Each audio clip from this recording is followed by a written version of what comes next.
Rock 103.9 The Bear, Reverend Ryno here. It's Columbus, Ohio, 2012 Rock on the Range.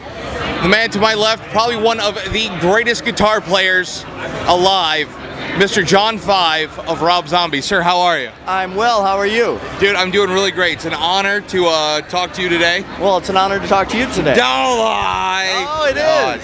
Dude, you just have a new album out. Yes. You've released 6 of these guitar albums. The latest one, God Told Me To. That's correct. Really a daunting task for you because this time around you're doing acoustic work, which you've never done before. That's right. I just, I wanted to change it up a little bit for the folks that buy these records. My fans, they're smart and they know what they want, and I try to give them what they want. I also put a DVD with the CD. It shows me playing all the stuff. So, I just want to give the fans hopefully something to get inspired. And, this is the 6th instrumental record, and these kids really like to, be inspired, and that's why I keep doing it. Well, you started playing guitar when you were 7.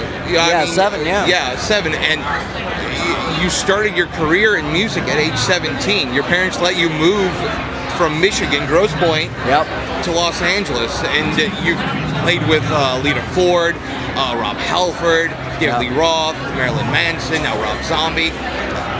But your parents, though, made sure that you wanted to get your education as well.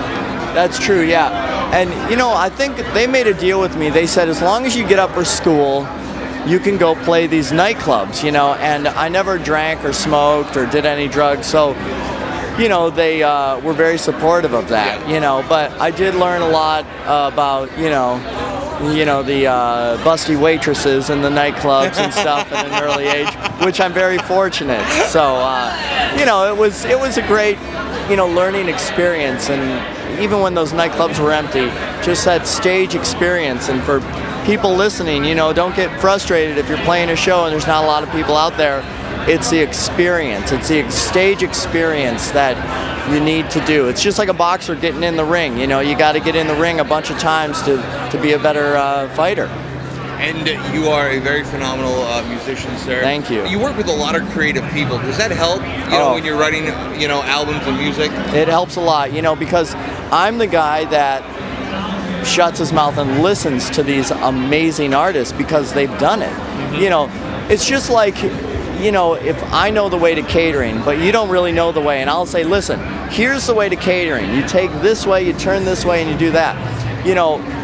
Some people go, I'll figure it out, but I'm that guy that really listens, and I think that's, what has helped me a lot. I've always really listened to people that talk. Why not? It's like free advice. Right. And you're on the road right now with Rob Zombie. That's right. Guitarist for his band.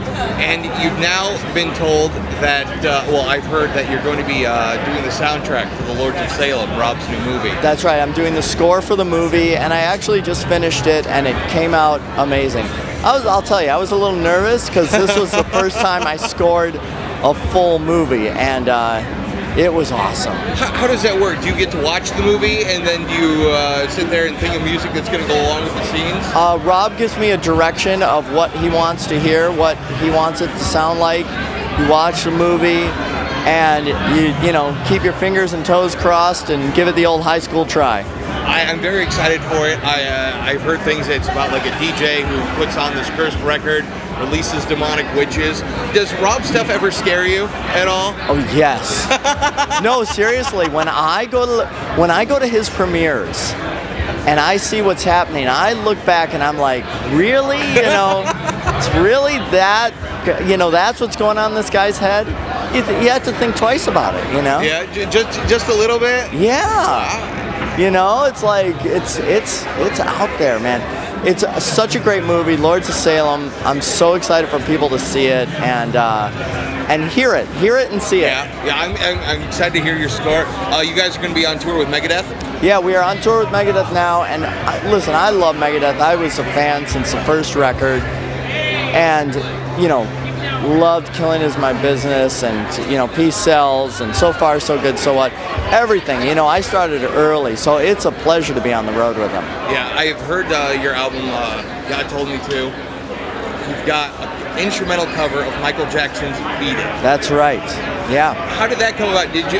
did you have like a list of songs that you wanted to try instrumentally, or did it just come to you one day? It was, it's all a part of my childhood, and that was such a big part of my childhood. I, of course, loved Edward Van Halen, and it was a tribute to Michael, too, with his passing, and a tribute to an amazing guitar player, Edward Van Halen. So I think it was the right time. I was surprised that no one did a cover of it. I haven't heard any Beat It covers at all. Maybe like Richard Cheese's Lounge version of it, but yeah, I don't know. That's about it. Yeah.